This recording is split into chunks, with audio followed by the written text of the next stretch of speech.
What's up, guys? Today we're going to be talking about The Defenders, episodes 1 and 2. I actually got a chance to watch episode 1 and 2 this morning. After the stream's over, I'm going to be finishing the rest. So let's talk about The Defenders. If you guys have been following up on all the Marvel Netflix shows, you know how good and quality they are. Iron Fist, a little lacking, but besides the point. Defenders episodes 1 and 2 was amazing.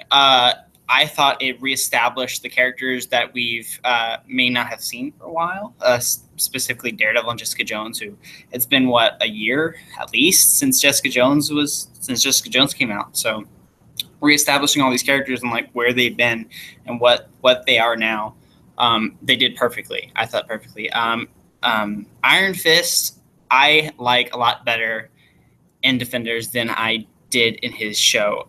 Maybe it was the writing, that maybe the writers changed or something, but they definitely stepped up with Iron Fist. He's a lot better. And this is just in episodes 1 and 2. I thought they're bringing them together in a way that makes sense. Episode 1, I'm going to try to be as non-spoilers as possible here, but episode 1 had each character had their own segment, and the side characters as well. They had their own little sections, kind of like their series, but in one episode. Episode 2 is when they actually start to come together. We see the best scene in episode 2 was definitely the Iron Fist and Power Man, Luke Cage, meeting and fighting, which was the coolest scene. I thought the choreography was spot on, because I know in Iron Fist the kung fu or martial arts choreography in that show was kind of weird, and just wasn't.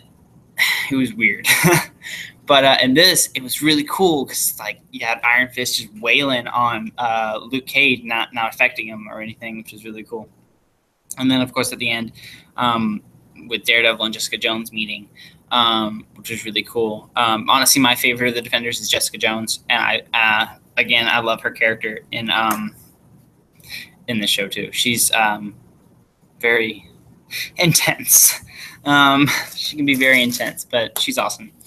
And I like how some of the things from their shows kind of carry over into the Defenders, which I like a lot, especially with Daredevil, how he's kind of with Foggy and Karen finding out about what he does, affecting him and pushing them away, and how he doesn't want to do that anymore. So and that carries over into Defenders. Sigourney Weaver. I got to talk about Sigourney Weaver. What I like about her is immediately when she's introduced, she's vulnerable, and I really like that. I really like introducing a vulnerable villain to the show, because you don't want to have her start off being bad and taking out everyone. Otherwise, there's not much meat to her. There's not much substance to her, to a villain, if they're just immediately who they're going to be the rest of the show or the rest of the movie or whatever. But the first scene we see her, she's in a very vulnerable place. I'm not going to go into spoilers, but she's in a very vulnerable place, and you start to connect with her immediately. And then obviously she becomes the bad, person in the next scene we see her in. She's villainous. But I'm excited for the rest of the season. I don't know if I know they haven't announced a season 2 for Defenders yet. I hope they will, because I think it would be cool to do a second season maybe after, because I think they're doing phases, kind of like the MCU is doing, where the first phase was Iron Man, Captain America, Thor, and then the Avengers was the end of the first phase. So if they're doing it like this, then this is the end of the first phase, and then they're going to do some more. I'd like a second Defenders. But let me finish the rest of the first one first. But I'm really hoping this goes somewhere. But anyways, that's going to be it for guys. Just a quick one. I know I was planning on doing Logan Lucky today, but I didn't get a chance to see it yet. So we were doing this instead, which is different. We're doing TV, but anyways, thanks guys for tuning in, and I will catch you on Wednesday.